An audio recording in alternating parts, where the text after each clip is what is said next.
¿Qué tal? Buenas tardes. Mi nombre es Gabriel Martínez Espinosa. Voy a explicar el funcionamiento de las configuraciones vistas en la práctica 2. El primero fue el amplificador inversor. Para una ganancia de -2, los valores resistivos propuestos fueron estos: de 20 kΩ resistencia 2 y de 10 kΩ resistencia 1. Podemos ver que el voltaje de entrada tenemos un valor pico de 10 volts, mientras que el voltaje de salida tenemos de 20 volts. Significa que funciona. La siguiente es para una ganancia de -1/2, para lo cual solo invertimos las resistencias. De esta manera podemos visualizar que el voltaje de entrada con un valor de 10 volts pico, ahora tenemos un voltaje de salida de 5 volts pico. La segunda configuración es el seguidor de tensión. Para este vamos a hacer la simulación para distintas frecuencias, empezando para 1 kHz con un valor de 5 volts. Bueno, podemos ver la onda sinusoidal, donde ambas señales están superpuestas o sobrepuestas, comparten la misma frecuencia y aparentemente no cambian. Cuando lo probamos con 10 kHz obtenemos esta señal. Podemos notar que es el mismo comportamiento, no hay cambio. Al hacerlo con 100 kHz podemos notar lo mismo. Aparentemente no hay cambio, siguen siendo las mismas señales. Y por último lo probamos con 1 MHz.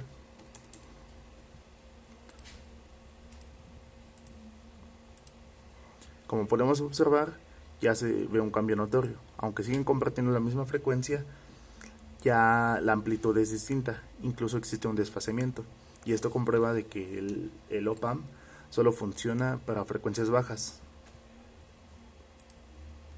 La siguiente configuración es este seguidor de tensión con tensión variable por potenciómetro.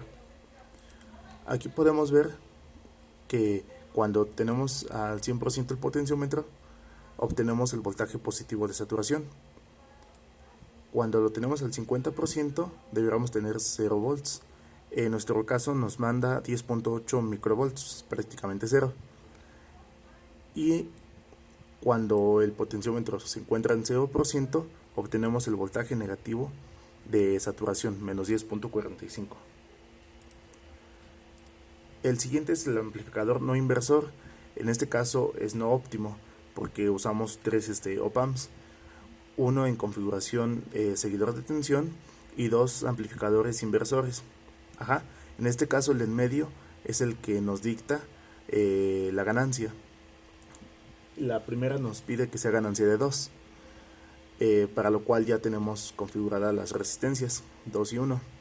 Si lo simulamos podemos ver que la onda ya no se invierte y la amplitud es del doble de la entrada y de la salida. La segunda nos pide que sea de 3 la ganancia, por lo tanto esta resistencia es la que cambia, y podemos observar que ya la onda no es sinusoidal, ya parece más un trapezoide. Esto es debido a que el voltaje supera el valor de saturación, por lo tanto existen los cortes, tanto en el extremo positivo como en el negativo. Por último se nos pidió simular el amplificador no inversor, pero ya en una configuración óptima, que solamente consta de un op-amp, con la misma ganancia. La primera es para una ganancia de 2, la cual aquí podemos ver.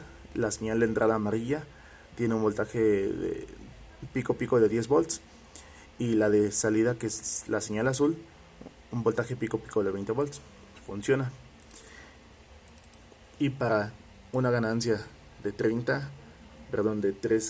positivo, tenemos que cambiar esta y obtenemos la misma respuesta que en el anterior.